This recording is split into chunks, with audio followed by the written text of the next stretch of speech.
우린 계속해서 잠언의 말씀을 읽어오고 있습니다. 제가 잠언을 시작할 때부터 계속해서 드리고 있는 말씀은 이 잠언은 세 가지 목적을 가지고 기록되었다라는 것을 말씀드렸습니다.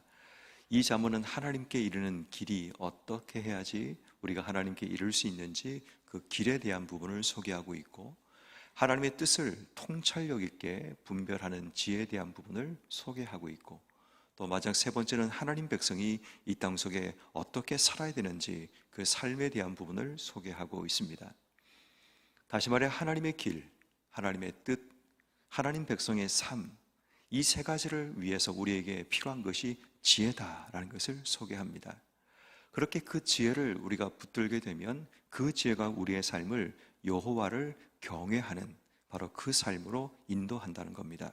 그래서 여호와를 경외하는 것이 지혜의 근본이라는 것이 어떻게 보면 이 잠언 말씀이 주는 가장 중요한 핵심적인 말씀입니다.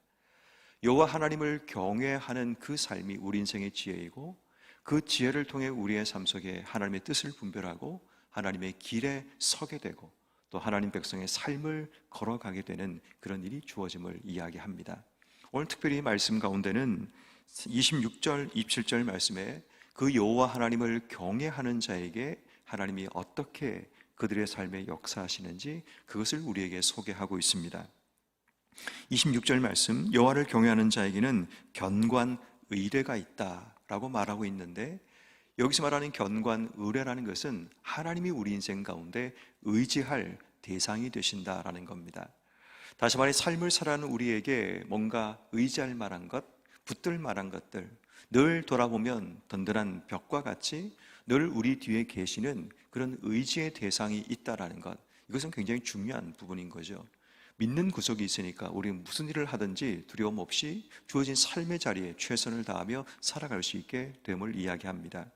그 뒤에 보니까 그 자녀들에게는 피난처가 있다라고 얘기합니다. 피난처라는 것은 우리 인생이 지치고 힘들 때, 때로는 내 삶이 뭔가 좀 탈출하고 싶을 때 우리가 거할 수 있는 곳, 그게 바로 피난처이자 쉴터 같은 그런 의미가 됩니다. 여호와를 경외하는 자에게는 늘 우리의 삶에 피할 수 있는 곳, 또 숨을 수 있는 곳, 내 삶을 맡길 수 있는 그런 피난처가 있다는 그런 은혜를 소개하고 있습니다. 그 뒤에 보니까 여호와를 경외하는 자에는 생명의 샘이라고 이야기합니다. 여러분, 생명의 샘이라는 것은 우리의 삶이 갈급하지 않고 목마르지 않게 우리의 삶이 늘 그 생명의 샘에 몸을 담그고 있으면 그 샘으로부터 내 삶에 굉장히 많은 하나님의 은혜를, 또 내 삶에 갈급하지 않도록 생명의 생수가 내 삶 속에 공급됨을 이야기합니다. 여호와를 경외함은 결국 우리 인생이 목마르지 않고 갈급하지 않고 주신 삶을 마치 시편 1편 3절 말씀처럼 철을 따라 열매를 맺으며 그 잎사귀가 마르지 않는 그런 하나님의 은혜가 주어짐을 이야기합니다.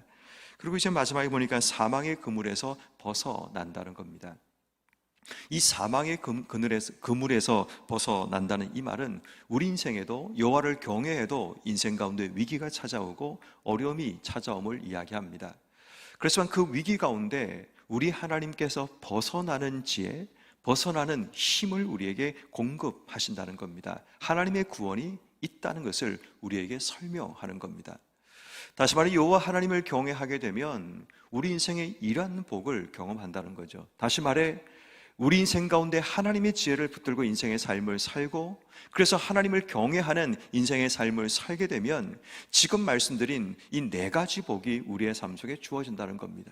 늘 돌아보면 든든한 벽과 같이, 산과 같이 우리의 삶의 의지가 되시고, 또 내 삶이 피할 수 있는 그런 피난처가 되어주시고, 때로는 내 인생 가운데 생명의 샘이 되셔서 날마다 채우시는 생수로 내 삶이 목마르지 않도록, 갈급하지 않도록 내 삶을 채우시는 하나님의 은혜가 있고, 더 나아가서는 우리 인생에도 위기가 찾아오고 사망의 음침한 골짜기를 지나가야 되는 그런 위기가 있지만 그 사망의 그물을 벗어나게 하시는 하나님의 구원의 은혜가 우리에게 있다는 거죠. 어떻게? 하나님의 지혜를 붙들고 여호와를 경외하게 되면 그런 일이 벌어진다는 겁니다.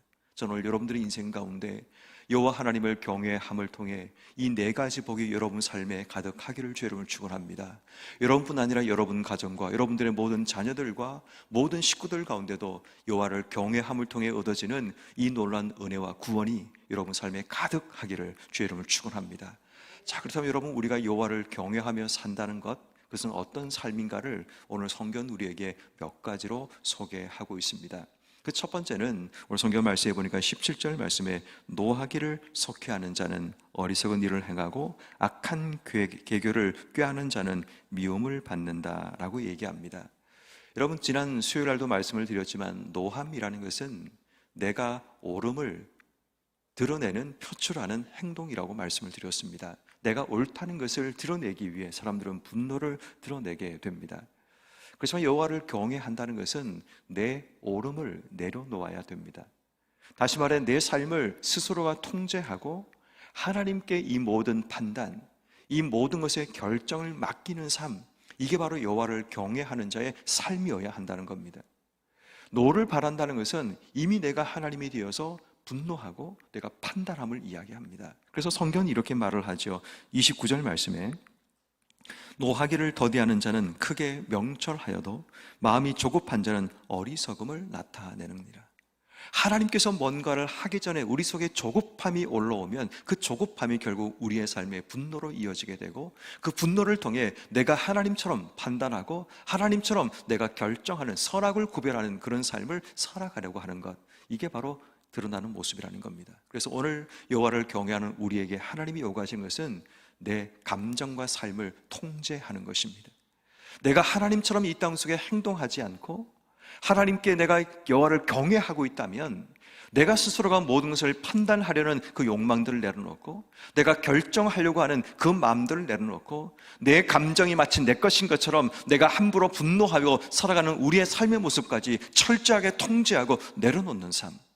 다시 말해 여호와를 경외한다는 것은 하나님께 내 삶의 감정과 삶의 결정과 모든 것을 하나님께 맡겨드림을 이야기한다는 겁니다. 철저하게 여호와를 경외함은 하나님을 두려워하니까 내가 그 모든 삶에 있어서 결정하지 않고 분내지 않고 하나님께 맡기는 결단, 이것이 하나님께서 우리에게 원하시는 모습이라는 겁니다. 여호와를 경외한다는 것, 오늘 하루 삶을 살아가면서 내가 감정을 드러내고 내가 결정하려고 하고 내가 뭔가를 걱정하고 염려하는 그 모든 것 다 내려놓고 조급하지 말고 여호와 하나님께 맡기고 내 마음속에 오늘 성경이 말하는 13절 말씀에 평온한 마음이 육신의 생명처럼 내 마음속에 평온으로 채워지는 그런 복된 삶이 되기를 주의 이름으로 축원합니다. 두 번째, 여러분, 여호와를 경외한다는 것은 나 자신을 통제하는 것으로 끝나지 않고 오늘 본문 20절 말씀, 가난한 자는 이웃에게 미움을 받게 되나 부유한 자는 친구가 많으니라. 이것이 그 당시의 현실의 모습입니다. 가난하다는 것은 결국 이웃도 주변 사람들도 없게 되고 미움을 받게 되는 그런 일이 벌어지게 되는 부분이지만 21절, 이웃을 업신여기는 자는 죄를 범하는 것이요 빈곤한 자를 불쌍히 여기는 자는 복이 있다라고 얘기합니다. 다시 말해 내 주변에 있는 가난한 자들, 이웃을 돌보고 불쌍히 여기는 긍휼의 마음, 여호와를 경외한다는 것은 우리 속에 긍휼의 마음을 가지는 겁니다. 긍휼이 뭔가 하면 하나님께서 우리를 향해 가지시는 마음, 하나님 마음을 품는 것을 이야기합니다.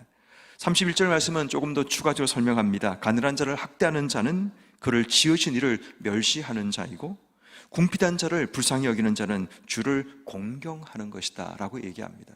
여러분 보십시오. 가난한 자를 돌보는 것이 하나님과 연결되어 있음을 이야기하는 겁니다. 내가 가난한 자를 돌보는데 하나님께서 그것 때문에 기뻐하시고 하나님을 공경하는 것, 하나님을 경외하는 것으로 받아들인다는 겁니다. 내가 가난한 자를 멸시하는 것은 그를 이 땅 속에 지으신 이를 멸시하는 것이라고 이야기를 하는 겁니다. 다시 말해 하나님께서는 이 땅 속에 연약한 자, 가난한 자를 하나님과 동일하게 여기신다는 겁니다. 그래서 예수님께서도 저 가난한 자에게 한 것이 나에게 한 것이라는 말씀이 바로 여기에서 시작되는 겁니다. 그러므로 오늘 우리가 해야 될 여호와를 경외함의 방법은 연약한 자들, 가난한 자들을 향해 긍휼을 베풀어 주는 겁니다. 지나칠 수 있지만 우리의 삶의 자리에서 그 연약한 자를 위해서 손 내밀어 주는 것. 요즘 유튜브를 보면 그런 셔츠, 그런 영상들이 굉장히 많이 있습니다. 아마도 연출하는 분들이 어떤 상황을 만들어서 주변 사람이 어떻게 반응하는지를 보여주는 그런 영상들이 굉장히 많이 합니다. 제가 오늘 영상을 보다 보니까 어떤 한 여자분이 한 여학생을 막 이제 욕을 하고 이제 책망하는 그런 내용이 있습니다. 그 내용은 뭐냐면 잠시 고개를 돌리는 사이에 그 여학생이 자신의 빵을 훔쳐 먹었다는 겁니다. 그래서 이 여자분이 굉장히 젊은 분인데 그분을 향해서 막 발길질도 하고 막 너는 어떻게 배워 먹었길 하면서 막 욕을 하기 시작을 합니다. 그랬더니 몇몇 사람들이 지나가다가 그 광경을 보고 이제 어떤 한 아주머니가 오셔서 말합니다. 제가 그 빵값을 드리겠다고. 그러니까 이 아이 말을 들어보니까 돈이 없어서 아이 지금 동생들도 굶고 있어서 빵을 훔친 것 같은데 용서해 주시라고. 이제 그러면서 자기 돈을 주겠다고. 야, 너는 앞으로 안 그럴 거지? 이제 마치 엄마처럼 그 아이에게 얘기해, 너 앞으로 안 그럴 거지? 라고 얘기하면서 그 아이를 돌봐주는 그 모습을 이제 소개하는 겁니다. 그렇게 현장성 있는 그런 영상을 통해서 정말 사람들의 마음이 지금 이 각박한 세상 가운데 어떻게 사는가를 보여주려고 하는 그런 영상처럼 보였습니다. 여러분, 우리가 살아가면서 오늘도 우리의 삶에 그런 상황을 맞이할 수 있습니다. 내 앞에서 공경을 당하는 누군가, 내 앞에서 지금 힘겨워하는 누군가를 만날 수 있습니다. 또 그 영상뿐 아니라 어떤 한 여자분이 길을 지나가다가 넘어졌습니다. 남자, 20대 초반의 남자분이 그의 손을 잡아줬는데 갑자기 여성분이 나를 지금 성추행하는 거냐고 이제 그 영상을 조작한 겁니다. 그렇게 이제 막 하면서 아니, 당신이 나를 만졌잖냐고 막 그러면서 하니까 이 남자분이 아니라고, 난 당신을 일으켜 주려고 한 거라고 그렇게 얘기하는데 그분이 아니라고, 당신 나를 성추행한 거라고 막 이렇게 소리 지르자 옆에 분들이 모여들기 시작합니다. 아니, 이분이 언제 당신을 성추행했냐고, 당신을 일으켜 준 거 아니냐고. 그래서 한 아주머니가 얘기하기를 혹시 경찰서 가면 나한테 전화하라고, 내가 증인 되어주겠다고. 그러니까 이 각박한 세상 가운데 누군가가 힘겹고 어려운 사람을 도와주는 그런 모습을 통해 우리에게 주고자 하는 교훈의 말씀은 지금 내 주변에도 이렇게 억울할 수 있고 가난할 수 있는 사람들이 있다는 겁니다. 그런 자들을 향해 지금까지 우리가 지나치고 말았던 레위인과 어쩌면 제사장처럼 살았던 우리의 삶이 선한 사마리아인처럼 지금 내 앞에서 죽어가는 영혼, 지금 내 앞에서 공경당하는 영혼에게 귀찮다고 피곤하다고 지나치는 것이 아니라 그 가난한 자를 돌보는 것, 그게 여호와를 경외하는 자들의 삶의 모습이다라는 것을 우리에게 말씀하고 있는 겁니다. 그럼 오늘 하루 우리가 정말 여호와 하나님을 경외하며 인생의 삶을 살아간다면 오늘 우리가 하나님께 기도해야 될 것, 하나님, 내가 하나님 마음을 품고 내 주변에 가난하고 연약하고 힘겨움을 만난 자를 도울 수 있는 하나님의 은혜 주시기를 기도하는 여러분 모두 되기를 주 여러분 축원합니다. 마지막 한 가지만 더 말씀드리면 여호와를 경외한다는 것은 진실과 공의, 하나님의 기준을 가지고 인생의 삶을 살아가는 겁니다. 오늘 성경 말씀에 보면 25절, 진실한 정의는 사람의 생명을 구원하여도 거짓말을 뱉는 사람은 속인다라고 말합니다. 진실이라는 것은 하나님을 경외하는 자가 가지는 삶의 기준입니다. 34절 말씀에 공의는 나라를 영화롭게 하고 죄는 백성을 욕되게 한다라고 말합니다. 근데 재미있는 것은 진실과 공의의 결과를 보면 하나님의 기준과 하나님의 방법을 가지고 이 땅의 삶을 살게 되면 성경은 말하기를 생명을 구원하고 나라를 영화롭게 하는 결과가 드러남을 이야기합니다. 우리가 하나님 방법으로 이 땅의 삶을 살게 되면 주어지는 바로 그 결과가 내 주변 사람이 행복해지고 내 주변 사람의 인생이 변화됨을 이야기합니다. 그래서 성경은 우리에게 여호와를 경외하라고 이야기하는 겁니다. 여러분, 우리의 삶의 기준이 하나님을 경외하는 그 지혜를 품고 인생의 삶을 살게 되면 나를 통해 하나님의 방법이 드러나고 나를 통해 하나님 마음이 세상 속에 드러나게 되고 또한 나를 통해 하나님께서 내게 원하시는 삶이 하나님이 기준이 되고 하나님이 주권적으로 역사하시는 그 삶이 내 앞에 펼쳐지게 되는 그 삶을 이야기하는 겁니다. 이게 지혜를 통해서 주시는 하나님의 은혜라는 겁니다. 그러므로 오늘 하루 여러분 어떻게 살기를 원하십니까? 우리가 살아가는 세상은 어제와 다른 하루가 오늘 우리의 삶 속에 분명히 펼쳐지게 됩니다. 오늘 하루 삶을 살면서 우리의 삶의 가장 중요한 삶의 기준은 여호와 하나님을 경외한다는 바로 그 삶의 기준을 가지고 인생의 삶을 걸어가야 됩니다. 그럴 때 내가 분노하고 감정을 드러내는 것이 아니라 하나님께 맡기고 그분의 삶이 내 삶을 통제하고 이끌어 주시기를 기도하며 나가는 겁니다. 내가 여호와를 경외하며 살아간다는 것은 결국 내 인생 가운데 오직 하나님께서 불쌍히 여기는 그 자들을 하나님 마음을 품고 긍휼히 여기며 살아가는 삶을 사는 겁니다. 내가 여호와를 경외한다는 것은 하나님의 기준을 가지고 인생의 삶을 살아가면서 오늘도 내 삶을 통해 진실과 공의, 이러한 하나님의 기준이 드러남을 통해서 내 주변을 복되게 만들고 구원하는 그런 삶이 되는 겁니다. 그러면 오늘 하루 우리의 삶에 잊지 말을 중요한 한 가지, 나는 여호와를 경외하며 하나님의 지혜로 이 땅의 삶을 살겠다는 그 결심과 각오로 오늘도 주신 하루 믿음으로 승리하는 이런 모두가 되기를 주의 이름으로 축원합니다.